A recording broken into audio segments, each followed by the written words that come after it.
One thing that I absolutely love about the Anglican tradition is its eclectic nature. Now, what I mean by this is at its very core, it is inherently an encounter of world Christendom, okay? And so what I want to do in this video really quickly is look at why, okay?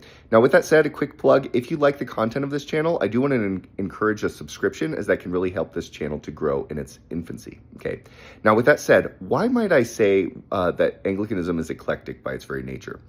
Well, it is historically an encounter of East and West, okay? Some would even say that our liturgy comes specifically from the Syriacs up the coast in the early centuries of the church. Certainly, it's this intermixing between Celtic and Latin Christianity, Celtic going way back to the early centuries, and then Latin from the time of St. Augustine of Canterbury in the late 6th century. But you see in Celtic Christianity a very Eastern emphasis. You kind of have this... Obviously, they're the strict sacraments of the church, but you have this kind of notion of the sacramentality of all creation. You have think about Celtic things. They're very mystical, right? It's like mist rolling in through the fog. It's a very Eastern way of approaching things. We commune infants, which is a lot of Anglicans do, which is an Eastern practice. If you go to Anglican cathedrals in England, you can feel the mystique and the mysteriousness of it. Now, as one who believes in the ecumenical consensus around the sacraments between the Latin Church and the Anglican Communion, you can reference Arcic 1, 1971 for that. Certainly, Anglicans historically have been more comfortable with mystery when it comes to theology in general. That's very Eastern in its ethos, okay? Even I think of the Wesleyan tradition and entire sanctification, Christian perfection, those are very similar or akin to theosis, okay?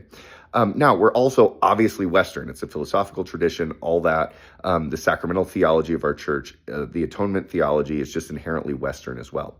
Now, at the same time, we're also an encounter between the Reformation and the Latin Church, okay? You see our missional impulse to go out. You see our biblical emphasis. All of that is present while also retaining sacramental theology and ecclesiology, okay?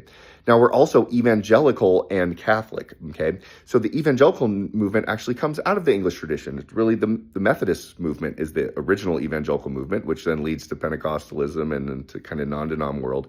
But that's inherently, that religion of the heart is inherently Anglican, while it's also sacramental, okay? So right there, you've got four of the main groups of Christendom: the East, the Latin Church, the Reformational churches, and the evangelical movement, all finding their place within Anglicanism.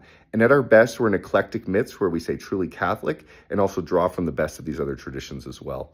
So there's a thought for today to ponder on. God bless.